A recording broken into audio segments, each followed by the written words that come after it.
I mean, I didn't really work for anybody else. So I didn't know anybody else, other real estate investors. So What you're saying is you didn't know any better. I didn't know any better. Yeah. Yeah, So I exactly. only worked for him. So I mean, honestly, I was cold calling and just getting the information. And then I would just relaying the information to him and he was telling me what to offer. And he had a son that worked for him. So I'd take him out and we look at the properties together. So it was a lot of work. I mean, but I Yeah, didn't know any better. I didn't have any money. yeah.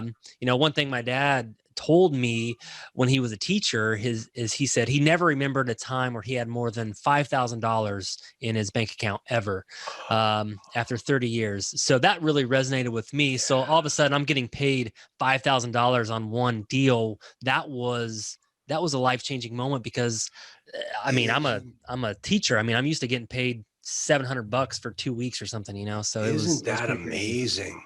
Yeah.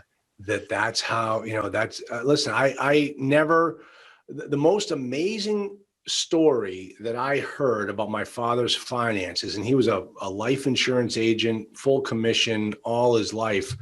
uh I'll never forget when I'm telling him I'm putting 4 kids through college, I got to write checks, and I said, Dad, how'd you do it? He goes, oh, sometimes I put your tuition on a credit card. Yeah. And I said, you put a Boston College tuition on a credit card? And he said, and he looked at me, I'll never forget it. And I said to my kids too, you know what? You do what you got to do. That's right. And that was it. That's And right. Yeah.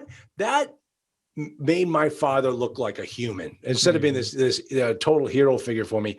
It's like, wow, Hmm. he was the same way, just like anybody else. Yeah. Yeah. Yeah. That's Exactly. amazing. That's Exactly. amazing. And then the Yeah. thing is, and here's the problem, and this is, I didn't want to have the same issues. I didn't want to fall into that same trap.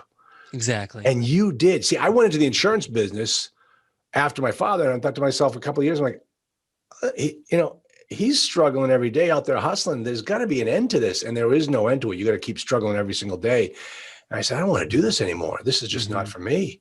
Yeah, Yeah. exactly. And my dad, he was a huge inspiration for me. Obviously, he introduced me to the land guy, and that really got me interested in real estate. So Yeah. I would get to ride around in the car with this investor, and you know how investors do. They're just talking about stories, and he was probably 65, 70 years old at that time, and he had been doing this a long time, and I just remember thinking that this investor was a multimillionaire and he wasn't that smart. Number one, I was like, you know what, like I could do what he's doing, and it really just gave me the confidence to do if I just be consistent and go down that road. And that really got me the confidence to start getting more into investing in real estate. And Isn't so, that isn't that amazing that and I teach this in my program, and I say it all the time. I said the thing that is preventing you from doing this business is confidence. mhm, You think, oh, I can't do that.